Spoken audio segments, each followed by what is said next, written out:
Pedro ele tinha uma visão muito exclusivista do Evangelho. Ele estava muito restrito aos judeus, ao judaísmo, né? Ao judaísmo, né? Claro, convertidos naquele contexto. Paulo não. Então, o nível não diz respeito a qualificar ou desqualificar alguém, mas no sentido de atingir um maior contingente com a evangelização. Por isso que Pedro se restringe aos judeus e Paulo vai diretamente aos gentios. Isso por quê? Paulo tinha uma visão cultural muito mais ampla do que a de Pedro. Então, se alguém tem uma visão cultural, uma formação cultural mais ampla, ele consegue ir além, extrapolar as barreiras étnicas, religiosas, culturais, que Pedro não dava conta naquele contexto histórico dele. Então, voltando aqui à pergunta lá da participante aí. Veja bem, hoje é fundamental, além do discipulado, como ela coloca, mas nós temos uma formação ampla. Então, se a gente começar a fazer uma comparação da época de Pedro com a nossa época, hoje se exige muito mais um Paulo em relação a Pedro. Não é? Por quê? Nós precisamos ter uma formação, sim. Claro que, gente, nós não questionamos a hipótese alguma a vida com Deus do vocacionado, do ministro de louvor. Isso é, isso é exigência, é regra básica. Senão não sobe pode faltar. Não pode. Agora, a gente precisa conhecer um pouquinho de ciência política, conhecer um pouquinho de pós-modernidade, das ciências sociais. Por quê?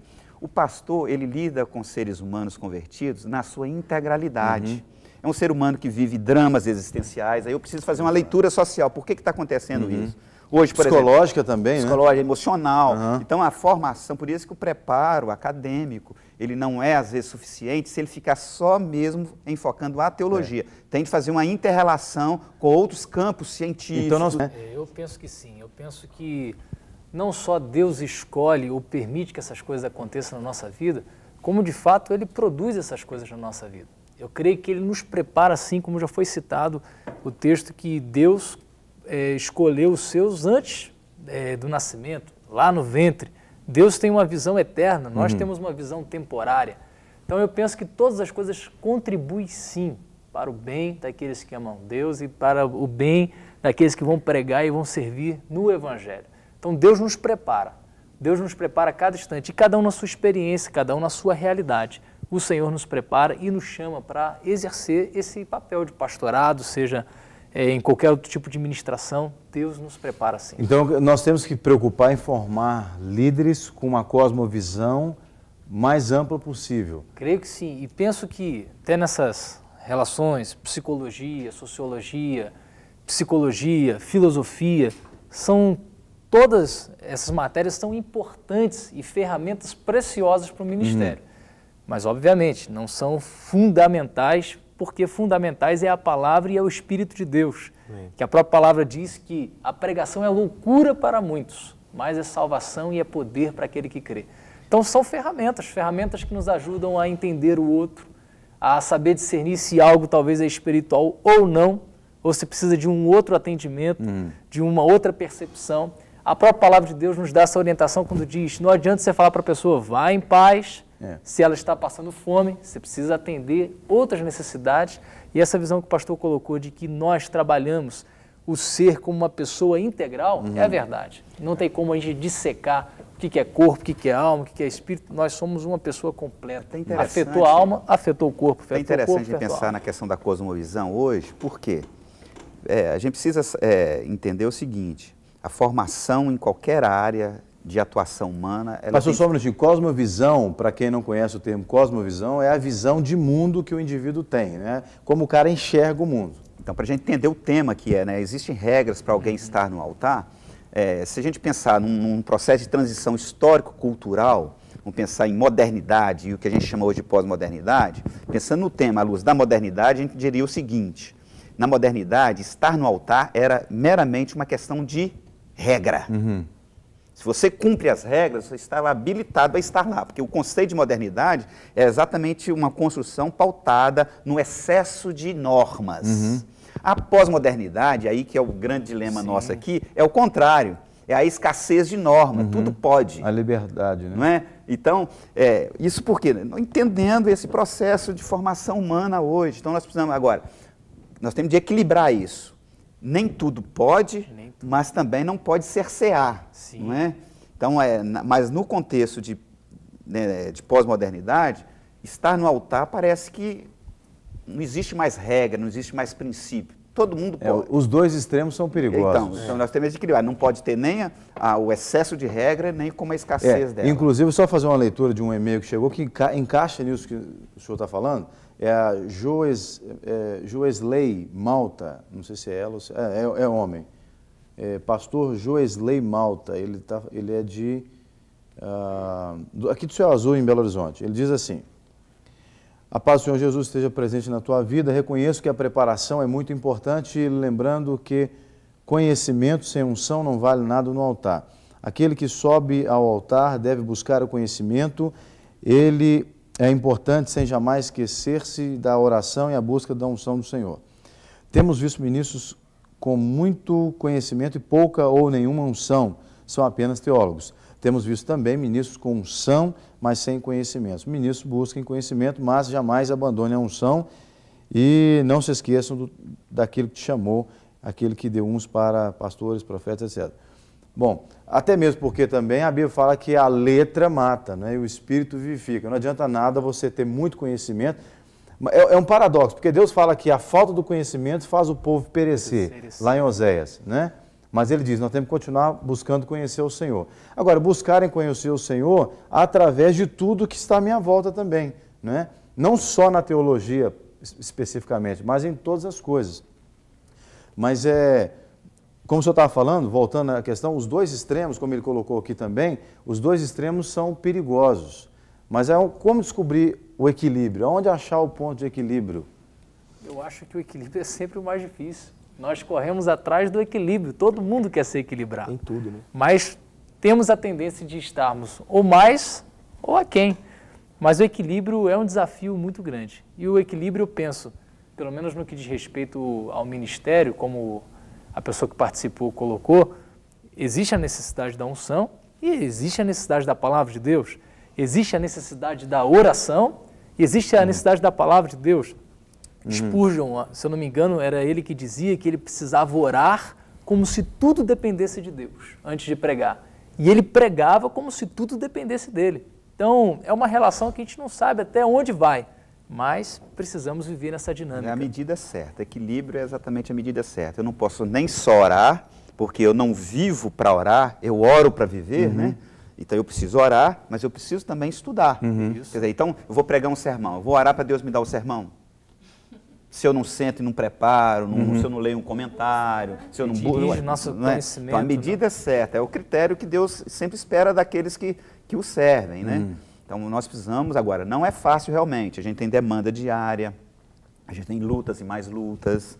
Agora, quando a gente tem um propósito, a gente sabe que Deus está com a gente. E quando você é vocacionado, você aguenta. Então, é uma coisa sobrenatural, né? Já, na verdade, eu vejo o seguinte, que além quando você tem a unção, e aí eu vejo a unção não como necessidade, mas como algo fundamental, porque sem unção você não consegue cumprir o chamado de Deus, você tem ferramentas, né?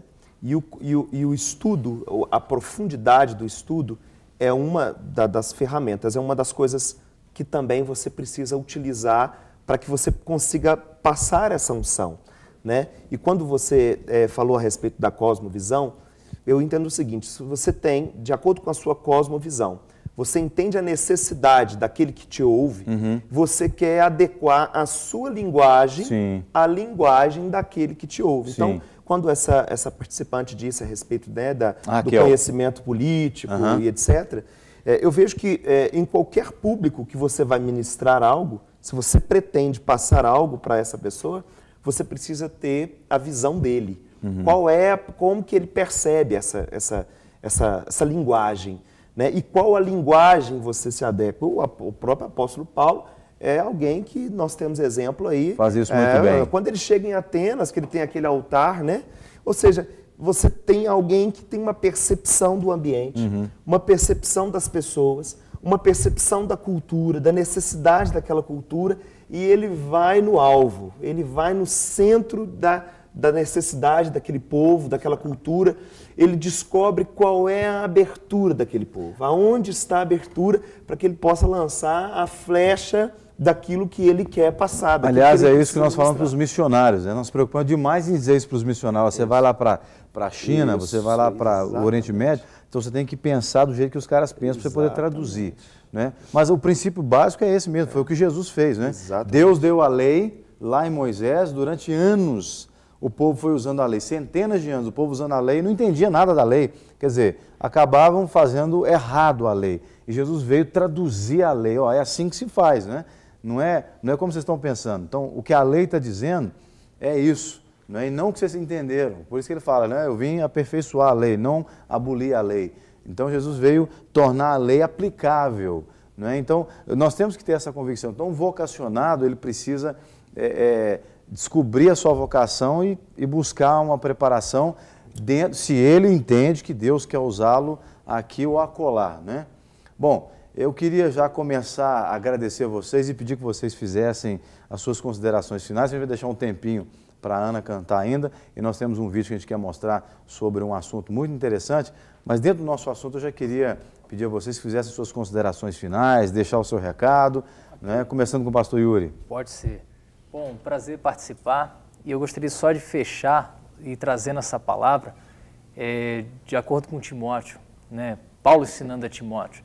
Ele fala que quem ministra ou quem é o vocacionado, ele é um exemplo. Então tem que ser um exemplo nas escrituras, um exemplo na oração, um exemplo na pureza, exemplo para o povo de Deus. Então que a gente seja exemplo. Eu quero agradecer a todos, agradecer a você, Jean, pela oportunidade, né? E eu quero deixar um recado às pessoas que sentem o chamado de Deus, ouvem a voz de Deus para um ministério, para um ofício, para algo dentro do ministério, que como tudo na vida, né, Jean, nós precisamos buscar ser o melhor naquilo que nós fazemos, né? E no que diz respeito à palavra de Deus, ainda mais a nossa responsabilidade, porque nós estamos lidando com vidas, né? E nós não podemos ser pedra de tropeço para alguém, né? Nós precisamos edificar as vidas, pessoas que chegam sedentas, precisando de uma palavra, às vezes já ouviu tantas coisas, né? Tem preconceitos acerca da palavra, acerca do evangelho, e esses preconceitos precisam ser quebrados. Então, além de nós termos a responsabilidade de dar amor, dar atenção, dar o discipulado, dar tudo isso que uma pessoa, uma vida precisa para crescer na palavra, na vontade de Deus e cumprir a perfeita vontade de Deus, nós precisamos nos aperfeiçoar para isso, né? Mas o fundamental, no meu ponto de vista, é a unção, é o chamado de Deus, é a paixão, é o amor pela palavra, pelo evangelho, por almas. Amém. Obrigado. Lembrando aquela palavra que Jesus falou acerca do sábado, né? Que o sábado foi criado para o homem, né? Para o ser humano, para a mulher. As regras, né? Toda a sociedade, ela é regulamentada, ela existe, é necessário ter regras, não é diferente também com a igreja, com o altar, né? Mas as regras, né, os princípios, a lei relativa à vida com Deus, né, tudo que diz respeito a isso é para o ser humano, não para oprimir. Mas muitas vezes a gente usa isso com um peso tão grande que oprime. Mas Jesus veio para libertar. Amém. Então que todos que estão nos assistindo possam abrir o coração e deixar Cristo libertar a vida deles. Amém. Obrigado. Mais uma vez, muito obrigado pelo convite. Eu fico muito feliz de estar aqui. Um abraço para a Sara Nossa Terra, para os nossos bispos Jairo e Dejane. E eu quero deixar um recado que é o seguinte: prossigam em conhecer a Deus. Prossigam em conhecer a Deus nos evangelismos na rua, nos lanches, nas madrugadas pelas ruas, nas células. Prossigam em conhecer a Deus, sendo um testemunho vivo do caráter de Cristo. Prossigam, porque dentro dessas coisas, lavando o banheiro da sua igreja, limpando o chão da tua igreja, porque dentro dessas coisas você vai encontrar a tua vocação. Amém. Amém. E você quer falar alguma coisa? Só Ana, dar uma palavrinha com relação aos vocacionados, né? Se porventura você descobriu hoje que você é um vocacionado, ou se você já sabe que isso há mais tempo, eu gostaria só de encorajá-lo a não desistir, porque é uma caminhada em que somos lapidados, né? Em que temos algumas dificuldades até grandes, mas não desistir, porque o Senhor trabalha com a gente, nos lapidando, e cada dia que passa nós vamos ser uma pedra mais preciosa nas mãos do Senhor.